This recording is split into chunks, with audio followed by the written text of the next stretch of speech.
Good morning, everyone, and happy second Sunday of Easter. Church, in fact, celebrates not one, not two, but 7 full Sundays of Easter. That's 7 Sundays plus 43 weekdays for a total of 50 days of fully dedicated, all-out, non-stop Easter celebration. In the church calendar, Easter is not just a single holiday, but a whole season. But why don't we celebrate Easter, 50 days of Easter? Why is it so hard to keep up the Easter spirit as the season goes on? We're not the only ones who have trouble catching and keeping the Easter spirit. As the sun rises on the first day post-Easter in the Gospel of John chapter 20, we might expect the disciples to be celebrating with joy, but they're not. We read that they've locked themselves up in a small room because they are afraid of the Jews, afraid of everything. Jesus' disciples are huddled together with the door closed and locked, and they do not live as a triumphant Easter people, but like cowards.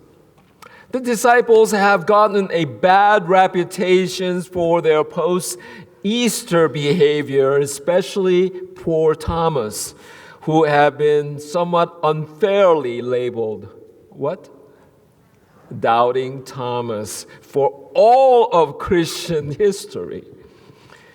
But can you blame them? At this point, they have only heard once a day that Jesus is alive. They've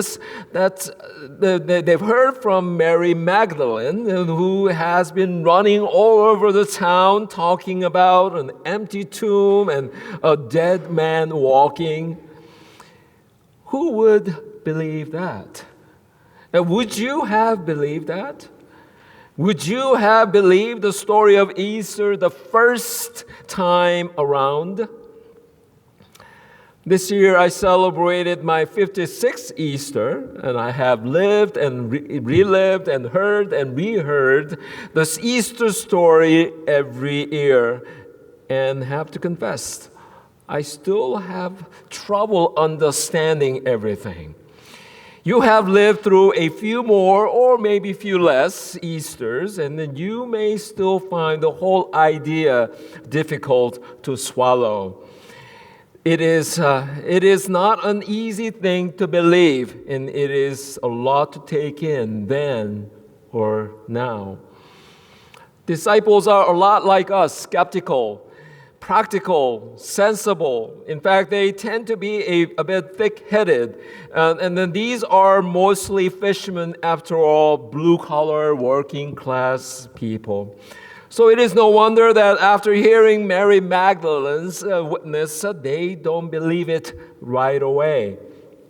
According to the Gospel of Mark, Mary went and told those who had been with him, Jesus, who were mourning and weeping, when they heard that Jesus was alive and that she had seen him, they did not believe it. They did not believe it. And that is precisely why on Easter morning, instead of celebrating, disciples are hiding from the world in some little room.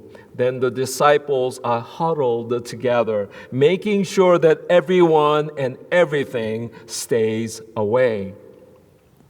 Suddenly, in the midst of them stands the risen Christ. Peace be with you. Shalom, he says. And then he shows them his hands and the wound in his side. And somehow, despite their shock and confusion, they manage to grasp that it is really him. And that their best friend and brother, their hope and the Messiah, their everything. He is risen. It is Him. It's really Him. What a morning that must have been. Oh, what we would give to have been there among the disciples, to see with our own eyes, to receive Christ's peace. The disciples have, in the course of an hour or so, passed over from despairing to celebration, from darkness to light, from death to life, and from defeat to victory. But neither the evidence nor the experience seems to have much of an effect on the disciples. When the gospel story continues, we learn that 1 week later, so second Sunday of Easter, like we are here today, the disciples are back in that room with the door once again, what? Shut and locked, bolted. Instead of out on the street sharing the good news, they've gone back in hiding. It only takes 1 week out there in the real world for the disciples of fear to overshadow the joy of Easter. And so by the second Sunday of Easter, the disciples are back in their room hiding from the world. What is Christ's response to all of this? Christ comes to visit them right where they are, hold it up and locked up. And especially because Thomas still doesn't believe, Christ, with an apparently infinite patience, simply pays them a second visit. I suppose that after all that they've been through together, and Jesus knew very well just how human his disciples were, prone to doubt, easily troubled, a bit weak in the knees.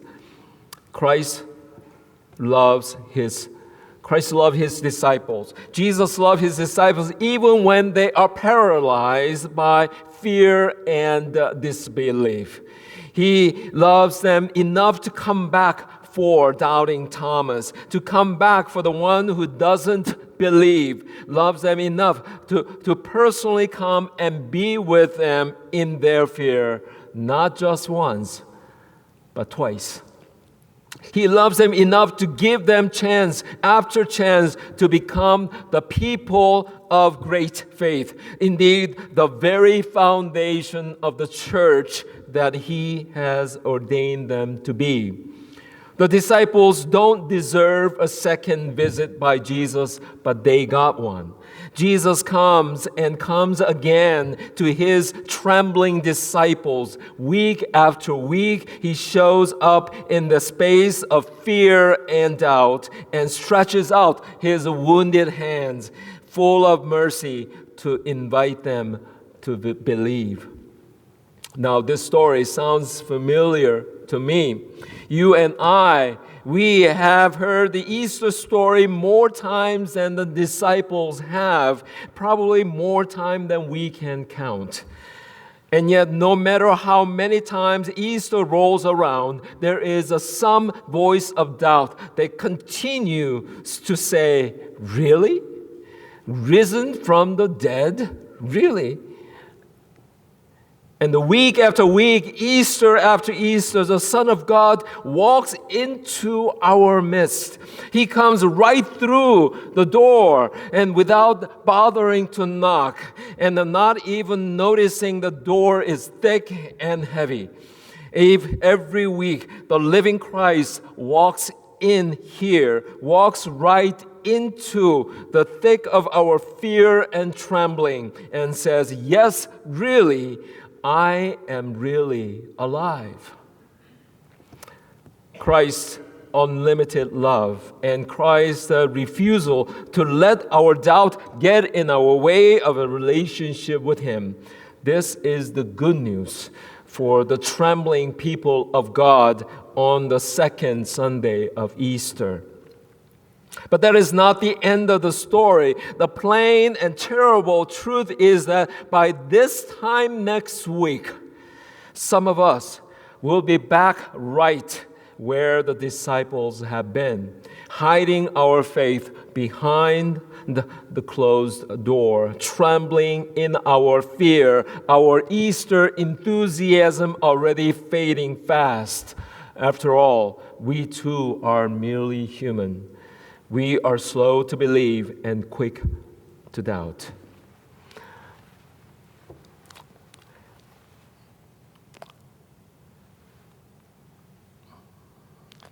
Okay, let me go back. There we are.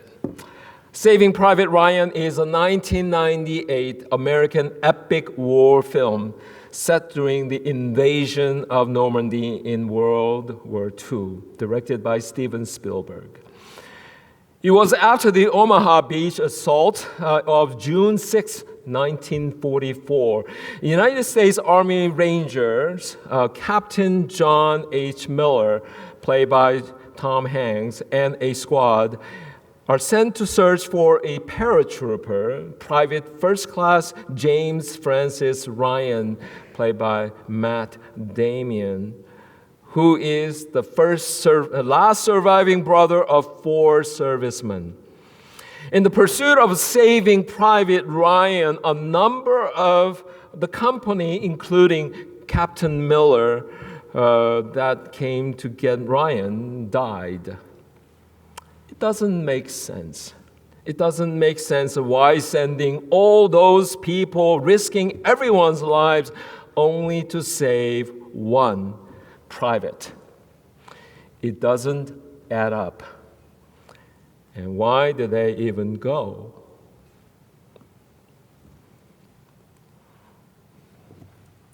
Let's go to the next screen. There he is.